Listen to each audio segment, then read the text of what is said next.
Napansin mo ba, habang lumalaki ang followers mo, parang may mga taong unti-unting nawawala. Dati lagi kang iniimbitahan, dati supportive sila. Ngayon, parang may distansya. Normal lang ba yon? Oo, pag-usapan natin kung bakit habang sumisikat ka, lumiliit ang circle mo. Number 1, growth changes dynamics. Kapag pare-pareho kayo ng level, komportable ang lahat.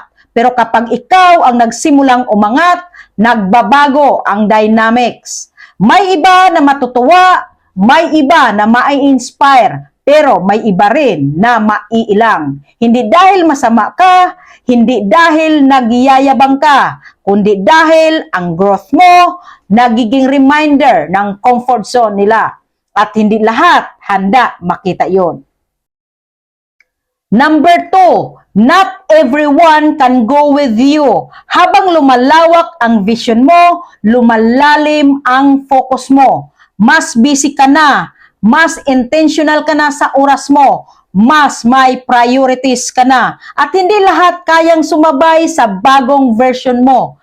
May mga tao na para sa season lang. May mga tao na hanggang simula lang. At kailangan mong tanggapin.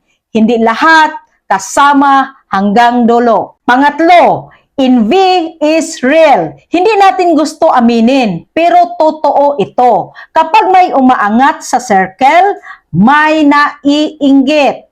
Minsan, hindi sila galit sa'yo. Galit sila sa sarili nila kasi hindi nila ginagawa ang ginagawa mo. Ang problema, ikaw ang nagiging target. Kaya may mga biglang nagiging cold, may biglang nagiging critical, may biglang nagiging distant. At dito mo malalaman kung sino ang totoong masaya sa tagumpay mo. Pang-apat, protecting your energy. Habang lumalaki ka, mas kailangan mong protektahan ang energy mo. Hindi mo na kayang dalhin ang lahat. Hindi mo na kayang i-please ang lahat. Kailangan mong piliin kung sino ang papasukin mo sa inner circle mo. Hindi dahil mataas ka na, kundi dahil mas mataas na ang responsibility mo.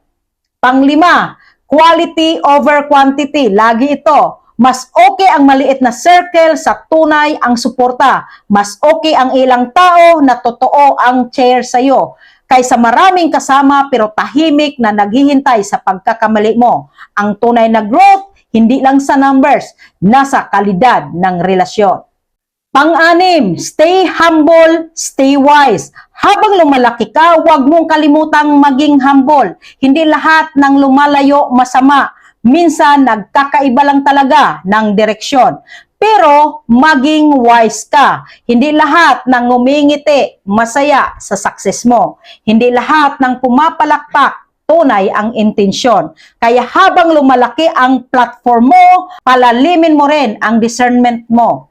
Kung nararamdaman mong lumiliit ang circle mo habang lumalaki ka, huwag kang matakot. Ibig sabihin, nagle-level up ka. Ang growth may kaakibat na pagbabago. At tandaan mo ito, mas mahalaga ang iilang taong totoo kaysa maraming taong pansamantala.